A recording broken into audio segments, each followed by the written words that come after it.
بسم الله الرحمن الرحيم. يا أحرار نوفمبر العظيم وأحرار كل العالم، السلام عليكم ورحمة الله وبركاته.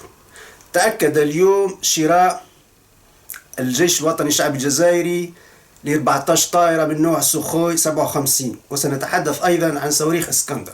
المعلومة أو الخبر أتى به موقع سبوتنيك التابع للدولة الفيدرالية الروسية.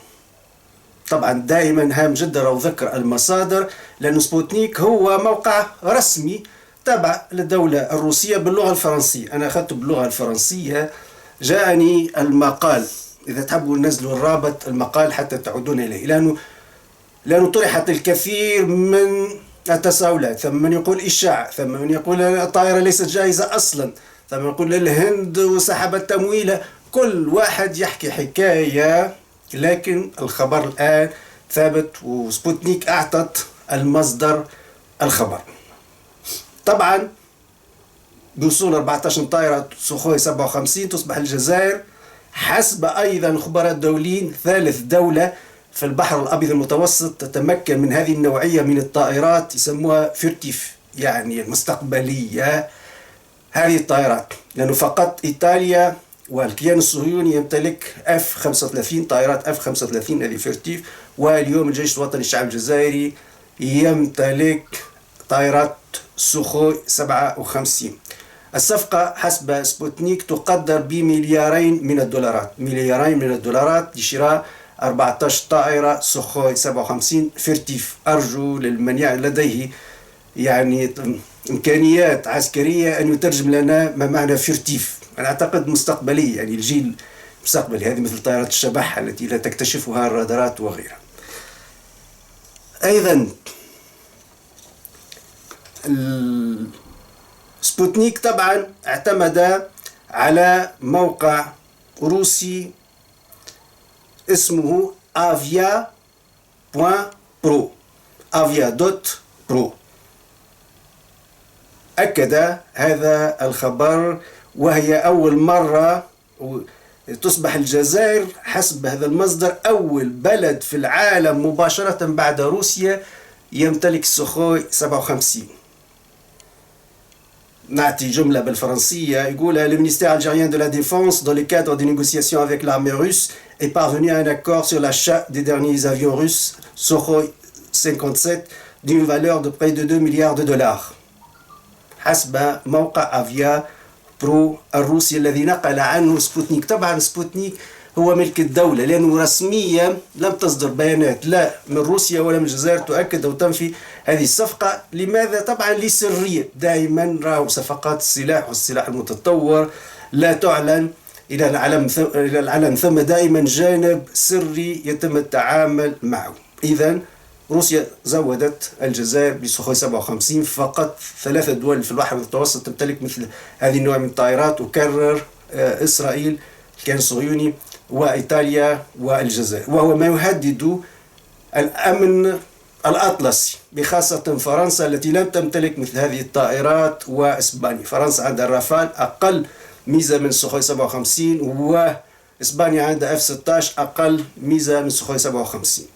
قبل ما نجول للصواريخ اسكندر نذكر عملنا حلقة حول لماذا روسيا تعطي هذه الأسلحة المتطورة جدا، من أول بلد في العالم بعد الجيش الروسي تعطيه للجزائر. لماذا؟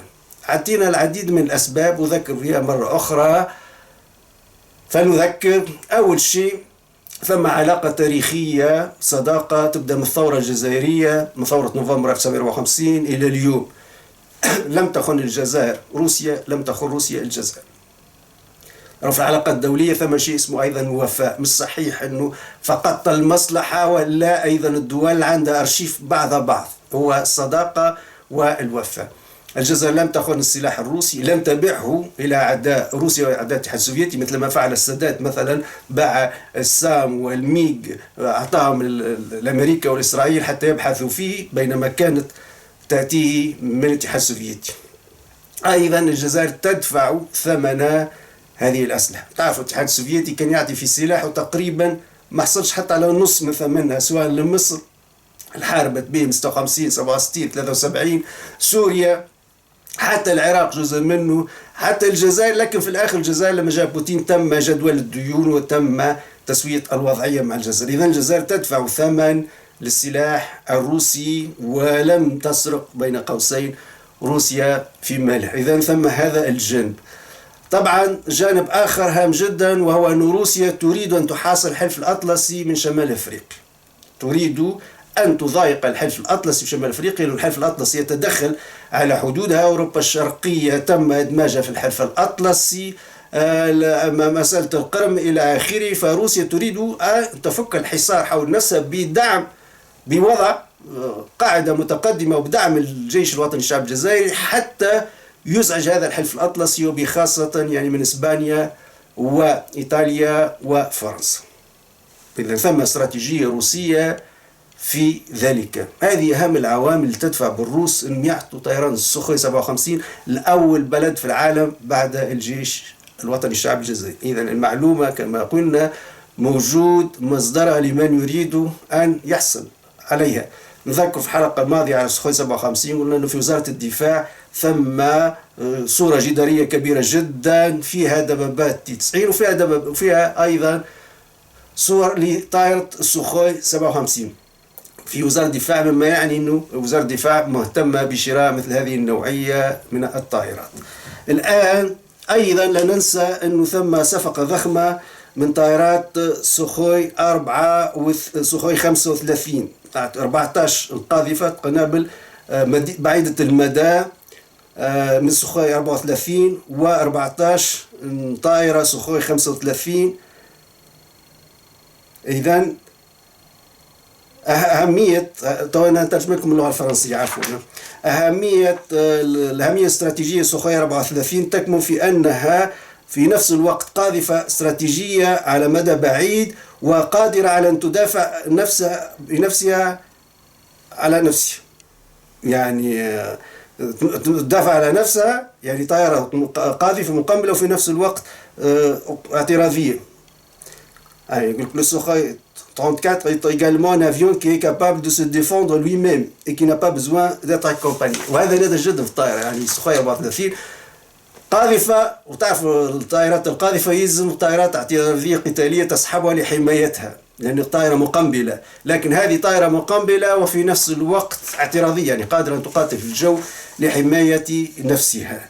طيب بالنسبة لصواريخ اسكندر، أيضا صواريخ اسكندر هذه أكثر تطورا. طبعا نحن ما زلنا أيامات سكود التي قصف بها العراق أيام صدام حسين، كل من إسرائيل كان الصهيوني والسعودية. الآن صواريخ اسكندر استعرض الجيش الجزائري لأول مرة يستعرض الجيش الجزائري سلاحه الهجومي الحديث الذي اقتناه مؤخرا في روسيا، ونظام اسكندر A للصواريخ التكتيكية. وقد نشر الجيش الجزائري مقطع فيديو أظهر استخدام صواريخ اسكندر التكتيكية الحديثة في تدريبات أجراها مؤخرا.